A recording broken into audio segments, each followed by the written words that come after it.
మీకు తెలియచేయాలనుకుంటున్నాను. ఈ భాగాల్లో ఏమిటి అంటే, దేవుడు సమస్తమును చూచే దేవుడు. ఎంతమంది నమ్ముతున్నారు ఈ మాట? దేవునికి స్తోత్రం, హల్లెలూయా. అందుకే హాజరు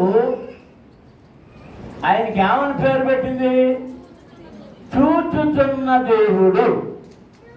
ఏమని పెట్టింది? చూచుచున్న దేవుడు. ఆ చూచుచున్న దేవుడు మనలను చూడడమే కాదు, మనం చూస్తూ మానవులకు కనబడకుండా మనము చేసే వాటిని తన సేవకులకు కూడా చూపిస్తాడు. ఎవరికి చెప్పాలి? ఎవరు అర్థమైందా నా మాట లేదా? మీరు రహస్యమందు చేస్తున్నాము అనే కార్యాలు దేవుడు చూస్తున్నాడు. దేవుడితో పాటు ఎవరికి చూపిస్తున్నాడట? తన నిజమైన సేవకులకు దేవుడు చూపిస్తున్నాడు. నమ్మిన వారు దేవునికి స్తోత్రం చేస్తారు. హల్లెలూయా. సరే, 8వ అధ్యాయం, యెహెజ్కేలు గ్రంథము 8వ అధ్యాయం చదువుదాం. 6వ సంవత్సరము 6వ నెల 5వ దినమున నేను నా ఇంట కూర్చుని ఉండగాను. ఈ 6వ సంవత్సరం 6వ నెల 5వ రోజు ఏంటి అంటే, మన ఈ సంవత్సరాలు కాదు, ఆయన ఎవరి ఏలుబడిలో ఇది వ్రాశాడో ఆ రాజుగారి ఏలుబడి 6వ సంవత్సరములో 6వ నెలలో 5వ దినమున ఏం చూసాడట? నా ఇంట కూర్చొని ఉండగాను యోగా పెద్దలు నా ఎదురు కూర్చుండి ఉండగాను ప్రభువైన యెహోవా హస్తము నా మీదికి వచ్చెను. దేవునికి స్తోత్రం. అందరూ స్తోత్రం చెల్లించుదాం. హల్లెలూయా, హల్లెలూయా, హల్లెలూయా. యెహెజ్కేలు దేవుని చేత ఏర్పరచబడిన వాడు. తల్లి గర్భములో ఉండగానే ఆయనను ఎంపిక చేసుకున్నాడు. తన ప్రవక్తగా ప్రజల మధ్య వాడుకొనుటకు ఆయనను నిర్ణయించాడు. ఆయన పుట్టినప్పుడు కూడా ఆయనతో మాట్లాడినప్పుడు కూడా ఆయన అనేక హెచ్చరికలు ఆయనతో చెప్పినట్లు మనము చూస్తూ ఉన్నాము. యెహెజ్కేలు 2వ అధ్యాయము,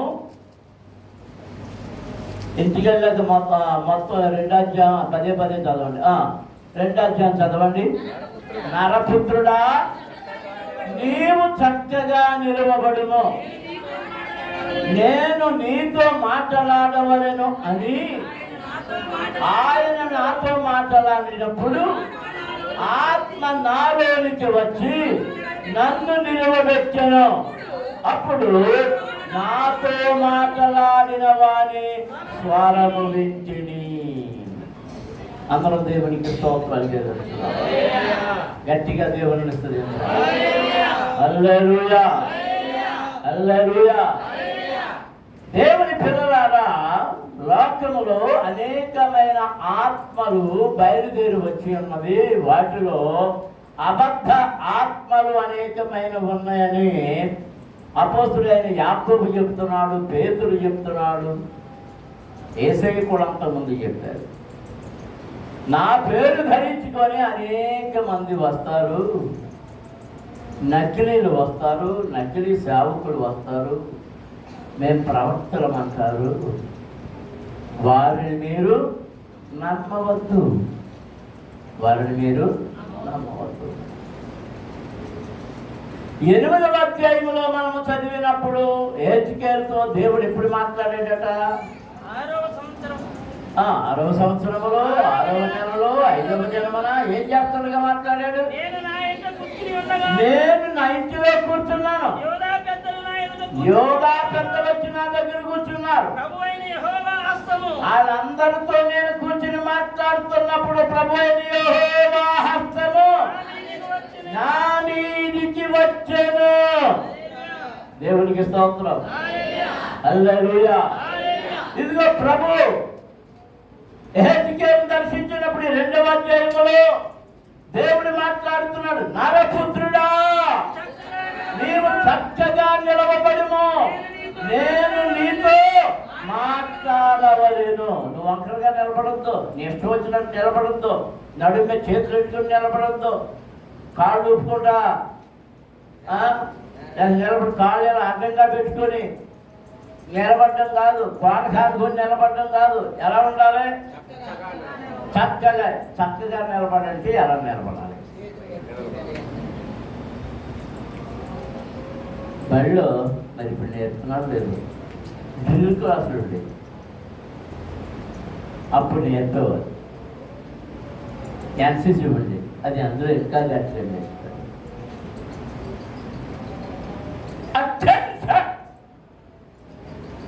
అంటే 2 కాళ్ళు దగ్గరికి పెట్టేసి ఇలా నెట్టారుగా నిలబడి 2 చేతులు నెట్టారుగా కింద పెట్టి ఉంచాలి. మళ్ళీ ఆ గుప్పిళ్ళు ముగించడమో లేకపోతే ఇలా పెట్టడమో చెప్తారు అక్కడ. ఇంకా పక్కన చూడడానికి వెళ్ళది గుడ్లు మెట్టగలించడానికి లేదు, ఏం చేయలేదు. స్టాండర్డ్ అంటే స్టాండర్డ్ అంటే అర్థమైంది సరిగ్గా మామూలుగా నిలబడాలి. అప్పుడు ఎలా నిలబడాలి? చేతులు వెనక, కాళ్ళు 2 ఎనబెట్టి చేతులు వెనక్కి పెట్టి అప్పుడు కుదురుగానే నిలబడాలి. అది పోలీసు వాళ్ళకి, మిలిటరీ వాళ్ళకి, కొన్ని రకాలైనటువంటి డిపార్ట్మెంట్లకి అన్నింటికి నియమావళి. దేవుని సేవకుడమైన, దేవుని పిల్లలమైన మనము దేవుని స్వరమును వినాలంటే ఎలా నిలబడాలి? చక్కగా నిలబడి ఉండాలి. మన దృష్టి ఎవరి మీద ఉండాలి? దేవుని వైపే ఉండాలి. మన వినికిడి దేవుని మీద ఉండాలి. మన గుళ్ళని కూర్చుంటాం కానీ రోడ్డు మీద ఎవరు మాట్లాడుకుంటున్నారు ఆ మాటలు ఎంత చక్కగా వినపడతాయో. పాము చెవుడు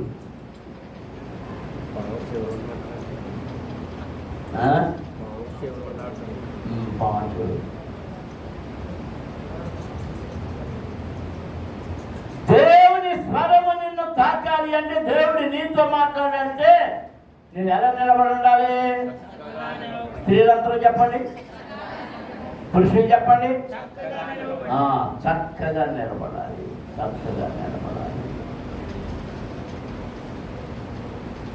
నేను నిలబడినప్పుడు ఏ విధంగా నిలబడాలంటే, శత్రువు నీ మీదకు వచ్చినప్పుడు వాడిని అటాక్ చేయగలిగిన నీవు కాపాడుకోగలిగిన స్థితిలో నిలబడాలి.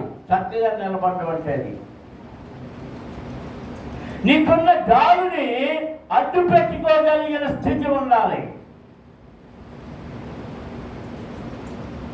అందరూ దేవునికి స్తోత్రాలు చేయాలి. హల్లెలూయా. మన రోడ్డు మీద నిలబడ్డాం, పిచ్చి కుక్క ఏదో వచ్చింది, ఏం చేస్తాం? మన దగ్గరికి వచ్చింది, ఏం చేస్తాం? లగెత్తుతూ మాట్లాడతాం.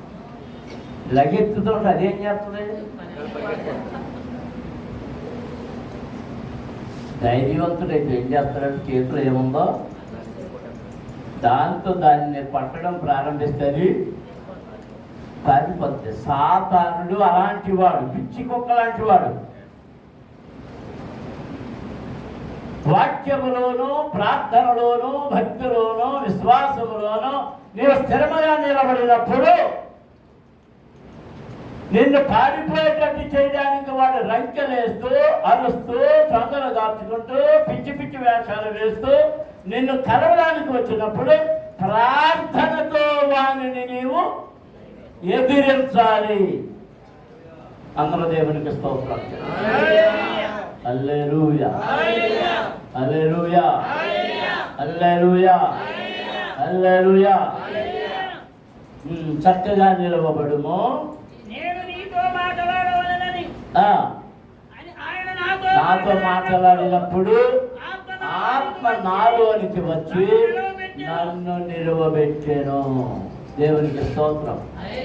మనం ఎప్పుడైతే ఆయన మాట వినడానికి, ఆయన శబ్దం వినడానికి, ఆయన స్వరం వినడానికి సిద్ధపడతామో వెంటనే మనలోనికి ఏమొస్తుందంటే దేవుని ఆత్మ, పరిశుద్ధాత్మ మనలోనికి ప్రవేశింపజేసి, ఒకవేళ మనం నిలబడడానికి సత్తువ లేని వాళ్ళమైతే, శక్తి లేని వాళ్ళమైతే మన కాళ్ళలోనికి సత్తువను, మన నడుములోనికి శక్తిని, ఎముకలలోనికి బలాన్ని ఇచ్చి చక్కగా నిలబడుతుంది.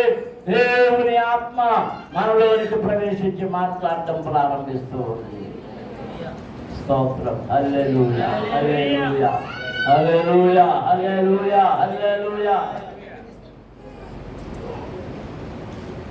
దేవుడు ఎప్పుడు మాట్లాడితే అప్పుడు వినడానికి మనము సిద్ధంగా ఉండాలి.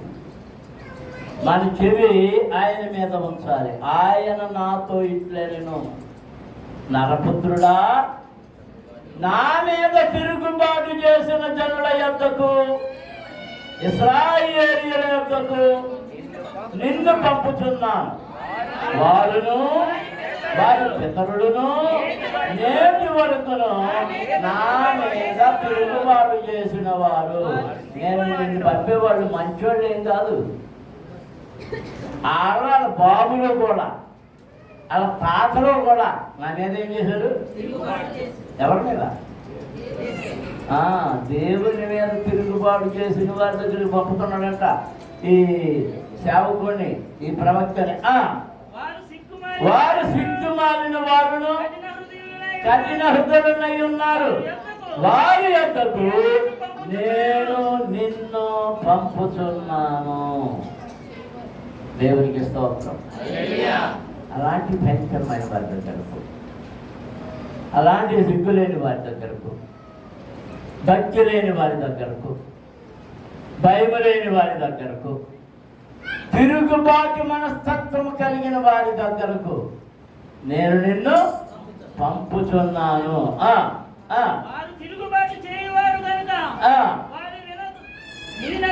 వారు వినినను వినకపోయినను సమయ మధ్య ప్రవక్తయున్నాడని వారు తెలుసుకున్నట్లు ప్రభువు యెహోవా ఈలాగు సెలవిచ్చుచున్నాడని నీవు వారికి ప్రకటింపవలెను. దేవునికి స్తోత్రం. హల్లెలూయా. దేవుని పిల్లలారా, నేను ఎందుకు అరుస్తున్నానో, ఎందుకు మొత్తుకుంటున్నానో మీకు అర్థం కాకపోవచ్చు. నేను ఒక సాక్ష్యాన్ని పొందుతున్నాను. నేను వెళ్ళమన్నాను, వెళ్ళావా? వెళ్ళాను ప్రభువా. చెప్పమన్నాను, చెప్పావా? చెప్పాను ప్రభువా. వాళ్ళు విన్నారా? నేను చెప్పాను, నటించారు ప్రభువా. విన్నారో లేదు నాకు లేదు. అది వాళ్ళనే అడుగు. నేను చెప్పే సమాధానం. దేవుడు కఠినంగానే మాట్లాడతాడు. నిన్ను మేనగా, అయ్యో బిడ్డ, అయ్యో పాపం, అయ్యో మధువ, అయ్యో మధువ, మధు నీ పేర్లు ఎంత మధురం ఉందిరా నాయన. మధు అంటే తేనెరా నాయన. అయ్యో తేనె, అయ్యో తేనె అందరూ ఏమంటాడో తెలుసా? రోజు తేనెగా ఉండాల్సిన నువ్వు ఎలా ఉన్నావు తెలుసా? చేదుగా ఉన్నా, విషంగా ఉన్నా, చీ పనిమన్నాడా, బుద్ధి లేనుడా, బుద్ధిహీనుడా అంటుంటే ఎప్పుడు నన్ను ఎలాగే తింటాడు. గుడి తింటాడా? ఇంకా నాకు గుడి, ఇంకా నాకు గుడి. ఎప్పుడైనా మెచ్చుకున్నాడా? ఎప్పుడన్నా మెచ్చుకున్నాడు? డ్రమ్ కొట్టాను, ఎప్పుడైనా మెచ్చుకున్నాడా? ఎప్పుడైనా పరిచయం చేశాను, ఎప్పుడైనా మెచ్చుకున్నాడా?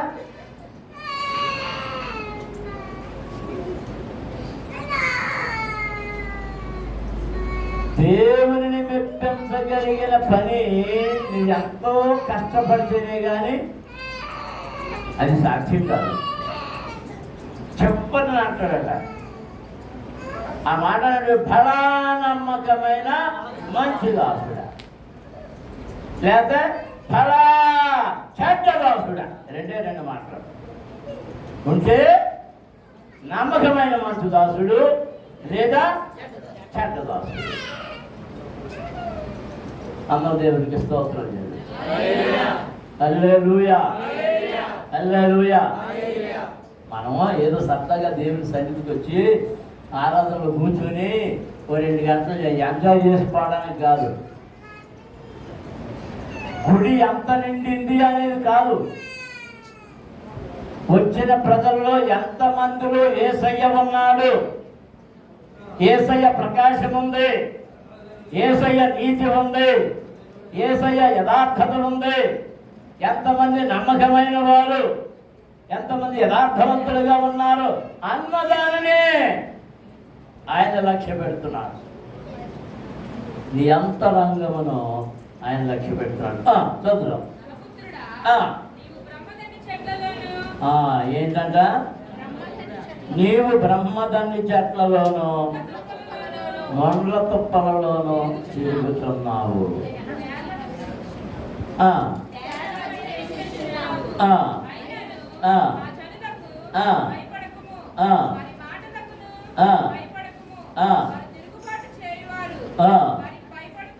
ఇంతకీ బ్రహ్మదాని చెట్లని తేళ్ళు ఎవరు? ఆ చెట్ల చెట్లు వారు అలాంటి వారు ఎవరు? నా జనులు, నా భక్తులు అని చెప్పుకుంటారు చూసావా? అక్కడ పాత్ర మొదలెడితే ఇక ఆగరం. పాత్ర భక్తి పనులు, రకరకాల భక్తులు, అబ్బో అబ్బో అబ్బో ఏళ్ళ భక్తి తగలయ్యా, పనికిరాని భక్తి. ఇది ఎలాంటి వాళ్ళు వీళ్ళు? బ్రహ్మదండి చెట్లు. బ్రహ్మదండి చెట్లు అంటే ఇది బొమ్మజీవుడు బొమ్మజీవుడు బొమ్మజీవుడు అర్థమైందా? ఎంత బరే ఉంటుంది బొమ్మ చెప్తుంది.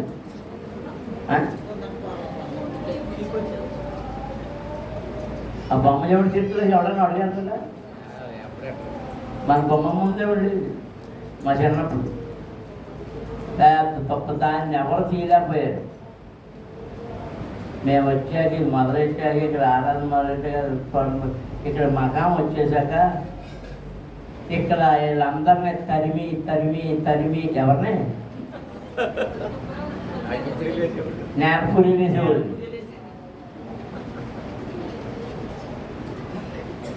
వాళ్ళని తిట్టి వాళ్ళతో తిట్టించుకుని ఎక్కడ ఎందుకు అంటున్నారంటే ఈ ఈదుల వాళ్ళు ఎక్కువ తిట్టేవారు. ఈ ఈది ఆ ఈది ఈ ఈది 3 ఈదులకి ఇది బహిర్భూమి. ఆ బహిర్భూమిలో ఉండేది పెద్ద బొమ్మజీవుడి చెట్టు. నేను 5వ తరగతి 6వ తరగతి చదివినప్పుడు అటు ఇటు వెళ్ళేటప్పుడు దాని పళ్ళు చూస్తే నాకు చాలా దాని మీదే ఉండేది. పళ్ళు ఎలాగైనా తినాలని రోజు 2-3 రాళ్ళు పట్టుకొచ్చి వేస్తుండేవాడిని. పడేది కాదు, ఒక్కరోజు మాత్రం పడింది. అప్పుడు మెల్లిగా ఈ పుచ్చుకుంటున్న దాంట్లో ప్రవేశించి అడుగుపెట్టి ఆ కాయ తీసి కాయ నిండా ఉన్నాయి ముళ్ళు. మళ్ళీ అన్నీ పీకి ఇవన్నీ తీసిన తర్వాత తిన్నాను. తీయగా ఉంది. తిన్న తర్వాత అనుమానం తింటూ పిచ్చోళ్ళు అయిపోతానేమో అని. మరి తెరవడం పర్లేదు కాయ కదా. ఇప్పుడు అయ్యే కేజీ 500-600 ఎట్టుకుంటున్నాడు. డ్రాగన్ ఫ్రూట్ అంట. Dragon fruit. దేవునికి స్తోత్రం. ఈ బొమ్మజీవుడి చెట్లు పెద్ద పెద్ద అట్టల్లో ఉంటాయి. దాని నిండా ఏముంటాయి? ముళ్ళు. ఏమాత్రం కదిలినా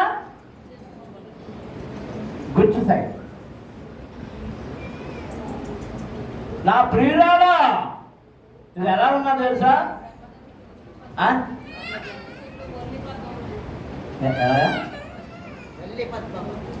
ఎక్కడ వెళ్ళి పద్మ? బ్రహ్మజముడు బ్రహ్మదండి చెట్లలోని వల్లి పద్మము వలె ఉంటివి. దేవునికి స్తోత్రం. అది పరమగీతాల గ్రంథం 2వ అధ్యాయంలో ఉంటుంది. పరమగీతాలు 2. చదువుగలరా?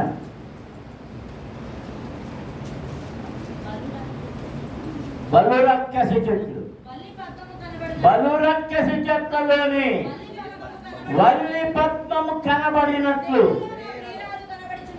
నీవు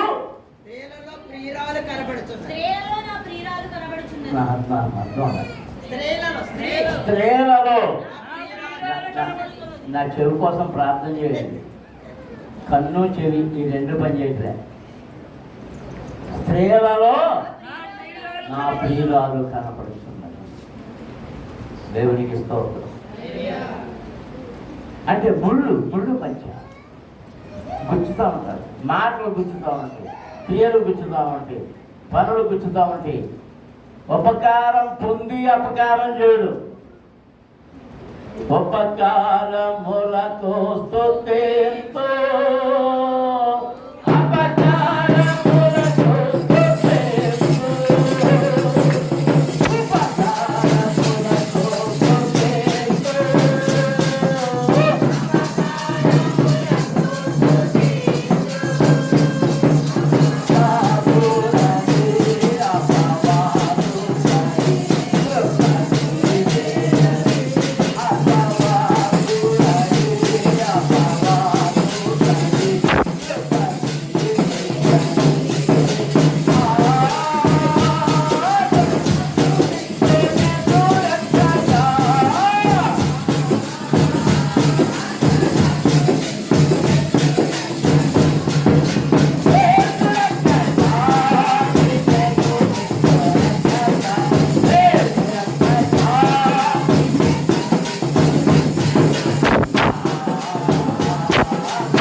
నీవు బ్రహ్మ తండ్రి చెట్లలోను ముళ్ళ పొప్పలలోను తిరుగుతున్నావు, కేరళ మధ్య నివసించుతున్నావు.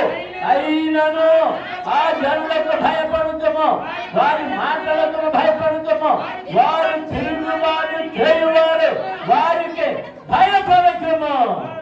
దేవునికి స్తోత్రం. ఎందుకు భయపడద్దు? నేను నీకు తోడైతున్నాను. ఎవరికి తోడైనాడు? తన సేవకుడికి పంపబడిన తన పనివానికి. దేవునికి స్తోత్రం. ఇప్పుడు దేవుడు 8వ అధ్యాయంలో హెజ్కేలుకి ఎప్పుడు దర్శనం ఇచ్చాడట? తన ఇంటిలో కూర్చునుండగా యూదా పెద్దలందరూ వచ్చి, అది చెరకాలం, చెరలో ఉన్నారు, వాళ్ళు చెరకొనిపోబడ్డారు, ఆ పరాయి దేశంలో ఉన్నారు, ఆ బబులోను దేశంలో ఉన్నారు, ఆయా దేశానికి చెరకొనిపోబడ్డారు. అలాంటి సమయంలో ఎందుకు హెజ్కేలు తన ఇంట కూర్చొని ఉన్నప్పుడు కొందరు యూదా పెద్దలు వచ్చారు. వారు ఎందుకు వచ్చారు? ఏమి మాట్లాడుతున్నారు? ఏమి సమాలోచనలు చేయడానికి వచ్చారు? వచ్చిన సమయంలో వారితో మాట్లాడుతూ ఉన్నప్పుడు ప్రభువు యెహోవా హస్తము నా మీదికి వచ్చెను, అంతటా నేను చూడగా అగ్నిని పోలిన ఆకారము నాకు కనబడెను. నడుము మొదలుకొని దిగువకు అగ్నిమయమైనట్టుగాను, నడుము మొదలుకొని పైకి తేజోమయమైనట్టుగాను, కలుగుతున్న అపరంజి అయినట్టుగాను ఆయన నాకు కనబడెను. దేవునికి స్తోత్రం. హల్లెలూయా. దాన్ని మీరు పెన్సిల్ తీసుకుని ఇంటికి వెళ్ళి చదువుకున్న పిల్లలు ఈ వచ్చిన దగ్గర పెట్టుకొని, రంగుల పెన్సిల్ దగ్గర పెట్టుకొని బొమ్మ గీయడానికి ప్రయత్నం చేయండి. నడుము నుంచి పైకి ఎలా ఉందట? ఆయన దర్శనంలో చూస్తున్నాడు. ఎలా ఉంది? అగ్ని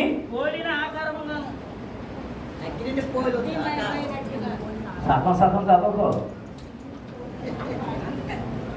అంతటా నేను చూడగా అగ్ని పోలిన ఆకారము నాకు కనబడెను. అగ్నిని పోలిన ఆకారము నాకు కనబడెను. నడుము మొదలుకొని దిగువకు అగ్నిమైనట్టుగాను. ఎక్కడి వరకు?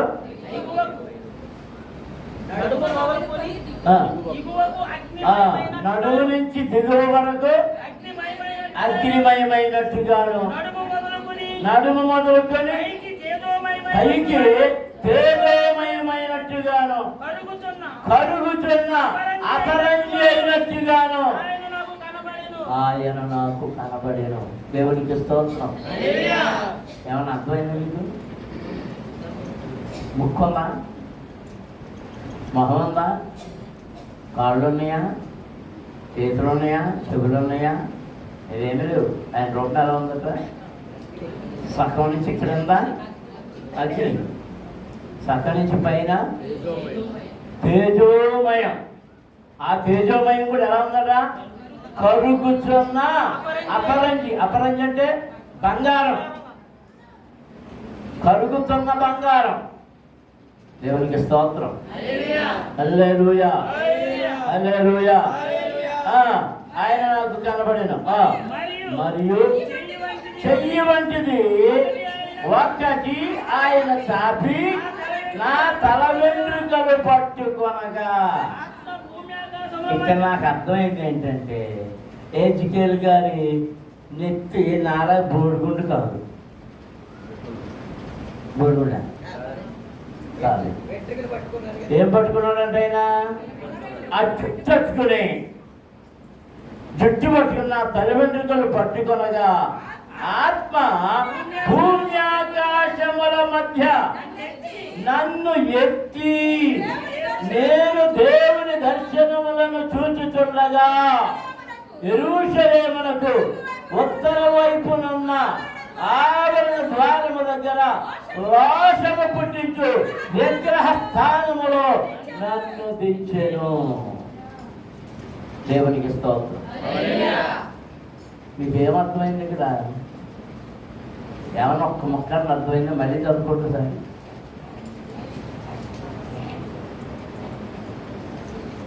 అది దేవుని యెరూషలేము దేవుని మందిరం. ఈయనేమో ఎక్కడో ఉన్నాడు. మీరు జాగ్రత్తగా గమనించండి. పరాయి దేశంలో బానిసగా ఉన్నాడు. అలాంటి వాడిని దేవుని ఆత్మ ఆయన జుట్టు పట్టుకుని ఉత్తరపు దిక్కునున్న దేవుని మందిరపు ఆవరణ ఉత్తరము వైపున ఆ ద్వారం దగ్గర తిప్పితే అక్కడ ఏముందట? రోషము పుట్టించు విగ్రహము. ఎవరికి రోషం పుట్టించేది అంటే అక్కడ ఏం జరుగుతుంది? విగ్రహారాధన జరుగుతున్నది. ఎక్కడ? దేవుని మందిర ఆవరణములో. దేవుని మందిర ఆవరణములో దేవునికి రోషము పుట్టించే విగ్రహము నిలబెట్టబడింది. అందుచేత రోషము కలిగిన యెహెజ్కేలు భక్తుడిని దేవుడు ఆత్మచేత నింపి అక్కడికి తీసుకుని వెళ్ళి, ఇదిగో ఈ ప్రజలు ఇవి చేస్తున్నారు చూడని ఎవరికి చూపిస్తున్నాడు? చెప్పండి. దేవుడు చూడటమే కాదు, తన సేవకునికి కూడా చూపిస్తున్నాడు. కూర్చుని ఉన్న వారులారా, దేవుని పిల్లలారా, విశ్వాసులమని చెప్పుకుంటున్న వారులారా, మీరు మర్మముగానో ఎవరికి తెలియకుండాగానో మీరు గదులు తలుపులు మూసుకొని మీరు చేసే పనులు కానీ, పూజలు కానీ, ధూపాలు కానీ, విగ్రహారాధన కానీ దేవుడే కాదు తన సేవకులకు కూడా ఆయన చూపిస్తున్నాడు. దేవునికి స్తోత్రం. హల్లెలూయా. ఈ మధ్య నాకు పదే పదే పదే పదే దేవుడు చూపించేది అంటే కొందరు వ్యక్తులు రహస్యంగా విగ్రహారాధనలు చేస్తున్నారు. రహస్య విగ్రహారాధనలు గదులలో తమ భర్తలతో కలిసి ఆ విగ్రహారాధన చేయడం ద్వారా డబ్బులు కలిసి వస్తాయనో, ఏలేయో కలిసి వస్తాయనో, శత్రువుల మీద జయం పొందుతామనో, మరేదో మరేదో మరేదో మరేదో. దేవునికి కనబడ్డమే కాదు, దేవుడు తన సేవకునికి కూడా చెప్తున్నాడు. దాని ద్వారానే దేవుడు తన వాక్యముల ద్వారా, తన సేవకుల ద్వారా నిన్ను పదే పదే పదే పదే పదే హెచ్చరిక చేస్తూ ఉన్నాడు. నీవు అలాంటివి చేయుట ద్వారా దేవుడు నిన్ను విడిచి వెళ్ళిపోతున్నాడు. నీ ప్రార్థన దేవునికి చేరదు. ఇప్పుడు దేవుడు హెచ్చుకెళ్ళి తీసుకెళ్ళి ఎక్కడ నిలబెట్టాడు? దేవుని మందిరం ఉన్న స్థలమే యెరూషలేము యొక్క ఉత్తరపు ద్వారములో రోషము పుట్టించు విగ్రహం ఉన్న స్థానములో నన్ను దించాను.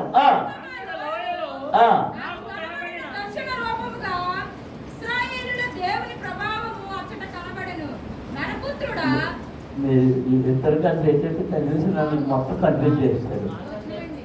4వ చదువుతానండి. అంతగా లోయలో నాకు కనబడిన దర్శన రూపముగా ఇశ్రాయేలు దేవుని ప్రభావము అక్కడ కనబడెను. నరపుత్రుడా, ఉత్తరపు వైపు తేరు చూడమని యెహోవా నాకు సెలవియ్యగా నేను ఉత్తరపు వైపు తేరు చూచుకుని ఉత్తరపు వైపున బలిపీఠపు గుమ్మము లోపల రోషము పుట్టించు ఈ విగ్రహము కనబడెను. ఏ విగ్రహం? రోషం పుట్టించే విగ్రహం. ఎక్కడ ఉందట? ఉత్తరపు వైపునున్న బలిపీఠమున్న స్థలములో. అంటే అక్కడ ఆ బలిపీఠమున్న స్థలములో ఎవరికి బల్యార్పణలు అర్పిస్తారు? దేవాది దేవునికి. దేవాది దేవుని. ఈ బలులు వీటి గురించి మరోసారి చెప్తాను. అక్కడ బల్లలు ఉంటాయి. బల్లల మీద వధించబడినటువంటి వాటిని పెట్టడం ఉంటుంది. 4 బల్లలు అవన్నీ. ఇప్పుడు ఎక్కడ అర్పించే అన్ని అక్కడ ఆ విగ్రహం ఉందంటే ఇప్పుడు ఎవరికి అర్పిస్తున్నట్ట? దేవునికి అర్పిస్తున్నట్ట, విగ్రహానికి అర్పిస్తున్నట్ట? దేవునికి కాదు, దేవునికి కాదు. చాలా మంది పనికి మాలినోళ్ళు మా బయలుదేరారు క్రైస్తవుల్లో. మీరు కూడా చాలా మంది పనికి మాలిన వాళ్ళు ఉన్నారు. ఆ పనికి మాలితనాన్ని వదిలేయండి. ఏదైనా యేసుప్రభు బొమ్మ కనపడగానే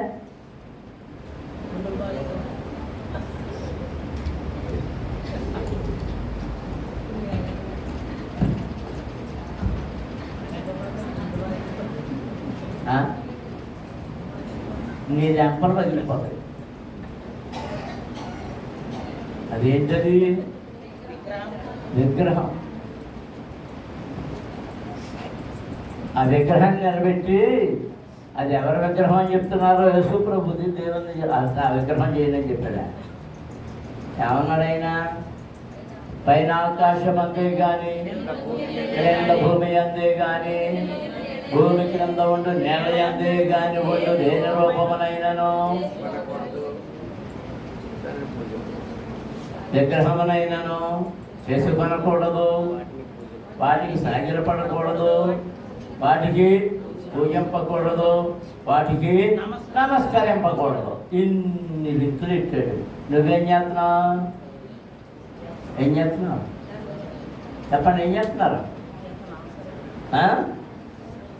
నేనండి పొద్దున్న నా ఫోటోలో వేసి బొమ్మ పెట్టుకున్నాను. ఆ బొమ్మే చూసి చూస్తున్నాను నిన్ను తగలయ్యా. అందుకే నీ ప్రార్థన దేవుడు అంటలేదు.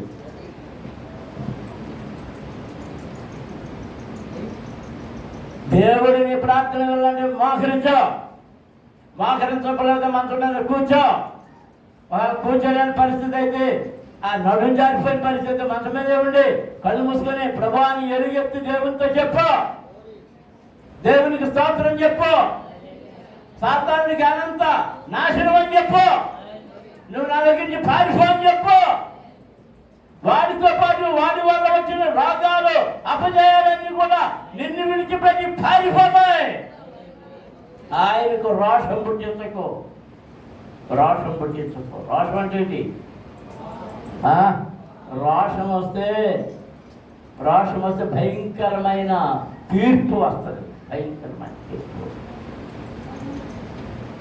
ఆ ఉత్తరపు ద్వారము దగ్గర ఉన్న బలిపీఠము దగ్గర ఏ విగ్రహం ఉందట? రోషం పుట్టించే విగ్రహం. నరపుత్రుడా, వారు చేయు దానిని నీవు చూచుతున్నావు కదా. నా పరిశుద్ధ స్థలమును నేను విడిచిపోనట్లుగా ఇశ్రాయేలు ఇక్కడ చేయు అత్యధికమైన హేయ కృత్యములు చూచిదువా? ఈ తట్టు తిరిగి నేనురా వీటి కంటే మరి అధికమైన హేయ క్రియలు చూచదు. ఉత్తరాన్ని ఎలా ఉన్నాయంటే ఇంకో వైపు తీసుకెళ్తున్నాను. అక్కడ ఎంతకంటే ఉన్నాయి. అప్పుడు ఆవరణ ద్వారము దగ్గర ఆయన నన్ను దింపగా గోడలోనున్న సందు ఒకటి నాకు కనబడిన. జాగ్రత్తగా వినండి. ఆయన ఎక్కడ దింపాడంటే ఇన్ని ఆవరణ ద్వారము దగ్గర ఉన్న నన్ను దింపగా గోడలో సందు ఉందంట. ఎందులో? గోడలో సందు ఉంటే ఆ సందు ఒకటి నాకు కనబడిను. నరపుత్రుడా, ఆ గోడకు కన్నము తవ్వమని ఆయన నాకు సెలవీయగా ఆ గోడకు నేను కన్నము తవ్వినంతలో ద్వారం ఒకటి కనబడిను. ఆ గోడకు కన్నం తవ్వితే ఏం కనబడిందంట? గోడలో ద్వారం తలుపు. అప్పు ఓహో, నీవు లోపలికి వచ్చి ఇక్కడ వారెత్తి హేయ కృత్యములు చేస్తున్నారు చూడమని ఆయన నాకు సెలవీయగా నేను లోపలికి పోయి చూచితిని. నేను లోపలికి వెళ్ళి చూశాను. ఆయన లోపలికి వెళ్ళమన్నాడు. నేను లోపలికి వెళ్ళి చూశాను. అప్పుడు ప్రాకెడి సకల జంతువుల ఆకారములను హేయమైన మృగముల ఆకారములను అనగా ఇశ్రాయేలీయుల దేవతల విగ్రహములన్నీ గోడ మీద చుట్టూను రాయబడి ఉన్నట్టు కనబడేను. దేవునికి స్తోత్రం. అంతేక ఆ గోడ మీద ఏమన్నాయంట? ఏమైంది? ఏమైంది సార్? జర్రా అక్కడికి ఎలా వచ్చింది? అది గుళ్ళోకి వచ్చేది. దాన్ని పూజ చేయమని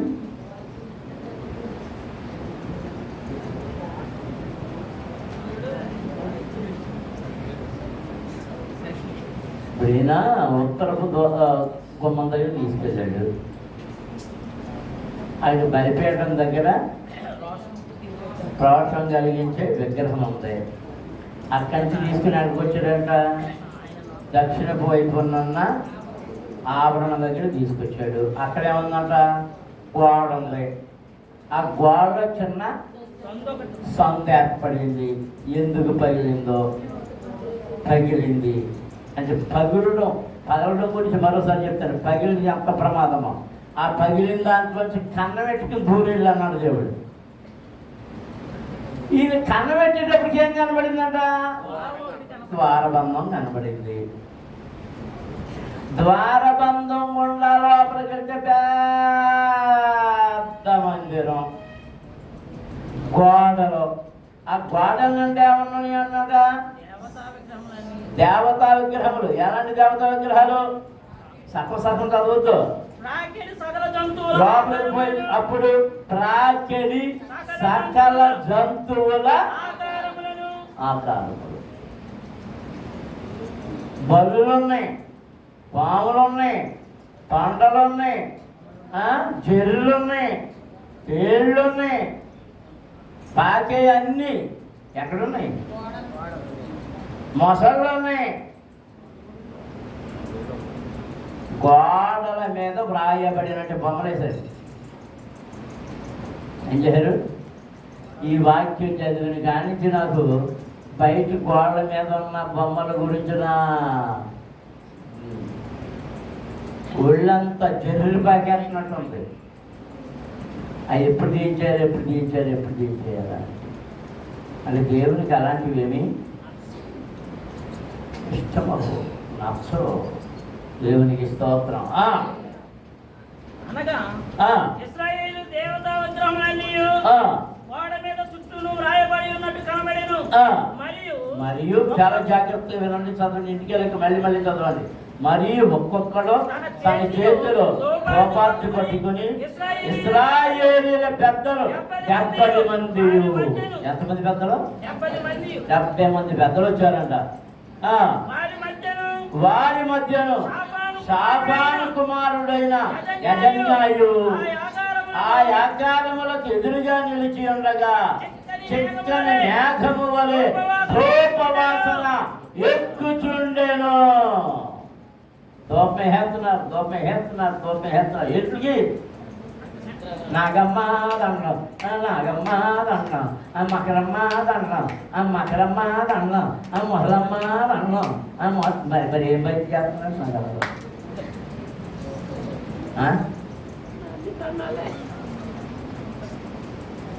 ఈ 70 మంది ఊపిపోతున్నారు ఏకంగా. నాగదేవత, ఇవన్నీ నాగదేవతలేను కదా. నాగదేవతలు ఎన్నో చేసి చూపిస్తాను. ఒకరిద్దరికి మనోడిస్తే నా ఆయన నాగదేవత కదా, అందుకని ఇస్తాడు. మిగిలిన ఎప్పుడే సిగ్గుపడుతున్నారు పాపం.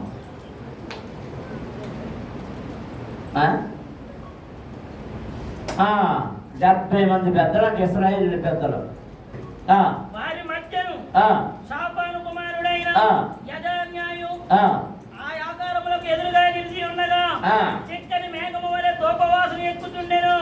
అప్పుడు ఆయన నాకు సెలవిచ్చినదేమనగా, నరపుత్రుడా, యెహోవా మమ్మను కానకయుండు, యెహోవా దేశమును విసర్జించెను అని అనుకొని ఇశ్రాయేలీయుల పెద్దలు చీకటిలో తమ విగ్రహము గదిలో వారిలో ప్రతి వాడు చేయి దానిని నీవు చూస్తున్నావు కదా. మరియు ఆయన నీవు ఈ తట్టు తిరుగుము వీటిని మించిన అతి హేయ కృత్యములు వారు చేత చూతుమని నాతో చెప్పి యెహోవా మందిరపు ఉత్తరపు ద్వారము దగ్గర నన్ను దింపగా అక్కడ స్త్రీలు కూర్చుండి తమ్మూజు దేవతను వచ్చి ఏడ్చుట చూచితిని. ఎవరు కూర్చోడుతున్నారు? ఎవరు చెప్పండి, నోట్లో మాట్లాడుతారా? చెప్పండి గట్టిగా, ఇంకా గట్టిగా. మీరు ఏస్త్రం చేసినా, క్రిస్మస్ చేసిన ఈ దేవతలే. తమ్మూజు దేవత ఆరాధన, అష్టారోతు దేవత ఆరాధన, ఏస్టంటే అష్టారోతు దేవత ఆరాధన. ఎక్కడ చేస్తున్నారంటే దేవాలయపు మందిర ఆవరణపు గోడలో ఒక ప్రత్యేకమైన స్థలమును ఏర్పాటు చేసి అక్కడ చేస్తున్నారు.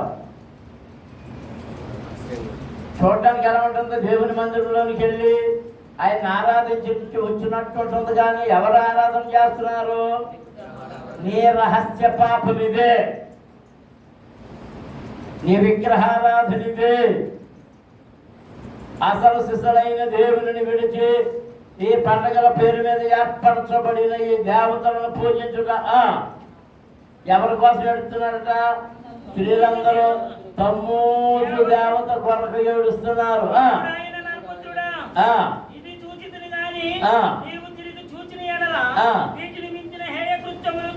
నాతో చెప్పి యెహోవా మందిరపు లోపలి ఆవరణంలో నింపగా అక్కడ యెహోవా ఆలయము ద్వారము దగ్గర ఒక మంటపమునకును బలిపీఠమునకును మధ్య నుంచి 25 మనుషులు కనబడి వారి వీపులు యెహోవా ఆలయము తట్టుకును, వారి ముఖములు తూర్పు తట్టున తిరిగి ఉండెను. వారు తూర్పున ఉన్న సూర్యునికి నమస్కారము చేయుచుండిరి. అంకేక నువ్వెవరు శుభ్రంగా కళ్ళు మూసుకొని నమస్కారం చేయాలి. ఎక్కడ నమస్కారం చేస్తున్నారంట? తూర్పు వైపుకి తిరిగి ఈ ప్లేట్ పెట్టారంట, దేవుని వైపు పెట్టారు. అంటే ఇప్పుడు దేవుడు ఎవరు? సూర్యుడు. అప్పుడు ఆయన నాతో చెప్పాను,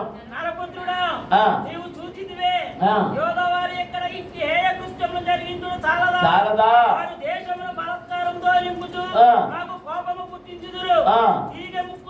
తీగే ముక్కునకు పెట్టుచు మరి ఎక్కువగా నాకు కోపము పుట్టించుదురు. అప్పుడు ఎక్కడ ఏం పెడుతున్నారంట? ముక్కుకి ముఖ్యన మీనక్షణ అదేదో అడ్వర్టైజ్మెంట్ ఎవరు చూస్తున్నారు? ముక్కుకి ఏం పెడుతున్నారంట? ముక్కుకు తీగ పెట్టి మరి ఎక్కువగా ఏం కలిగిస్తున్నారు? జాగ్రత్త. ఎంతమంది ముక్కులు గుట్టించుకున్నారు? ఈ పైన గుట్టించుకున్నారు, ఈ పైన గుట్టించుకున్నారు, ఎక్కడ గుట్టించుకున్నారు? ఈ గడ్డ నాటు నేను చెవులే గుట్టించుకున్నాను, ముక్కులు గుట్టించుకున్నాను.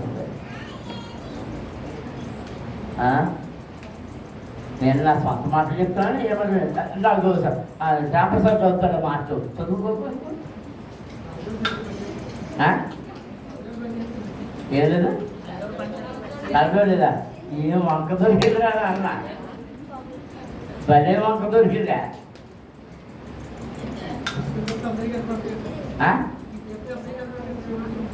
ఓహో, ఎందుకు కోపం వస్తుందంట దేవుడికి? చెప్పండి. తీగే ముక్కునకు పెట్టుచు మరి ఎక్కువగా నాకు కోపం పుట్టించుదురు. కాబట్టి కటాక్షము లేకయు కనికరము చూపకయు నేను నా క్రోధమును అగుపరచి వారు నా చెవులలో ఎంత దగ్గరగా మొదలుపెట్టినాను నేను ఆలకింపకుందును. దేవునికి స్తోత్రం. హల్లెలూయా. నీ ప్రార్థన ఎందుకు వినడం లేదో తెలుసా? దేవుడు ముక్కుల్లోను చెవుల్లోని అన్నీ ఉండగా నేను నీ ప్రార్థన గడ్డ నాగమనే కొలు నాగమనే నిన్నే నాగమని అంటారు వాళ్ళు. ప్రార్థన ఎందుకంట దేవుడు? ఇంటికి వెళ్ళాక మీరు అందరూ ఈ అధ్యాయాన్ని 5 సార్లు రాసుకుని వచ్చాను అని అది పెట్టాను. ఎన్నిసార్లు? ఏంటి? హెచ్కేలు ఎన్ని? ఎన్నిసార్లు రాయాలి? మరి నేను ఏదైనా ప్రశ్న వేస్తే తప్ప చెప్పాలి.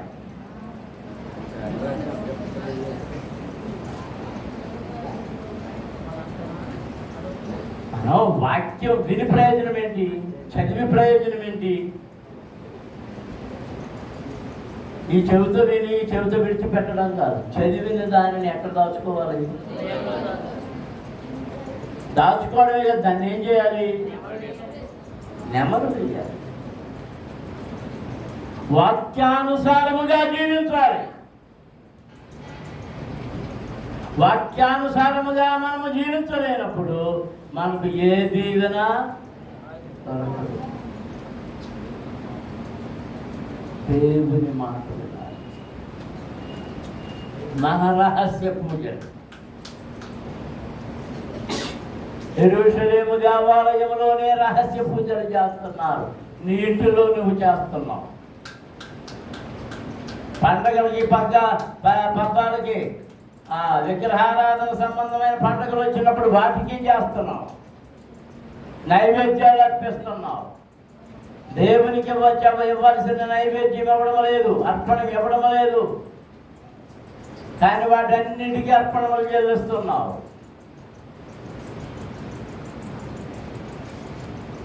అందుచేత దేవుడు నీ ప్రార్థన వినలేదు. మోకరించండి, ప్రార్థన చేస్తున్నాడు. నీ ప్రార్థన దేవుడు వినాలంటే వాటన్నిటిని విడిచిపెట్టాలి. ఆ భయంకరమైన విగ్రహారాధన విడిచిపెట్టాలి. ఆయన మార్గమును తప్పిపోకూడదు, ఆయన మార్గంలోనే నిలిచి ఉండాలి. స్తోత్రములు చెల్లించున్నాము. హల్లెలూయా, హల్లెలూయా, హల్లెలూయా.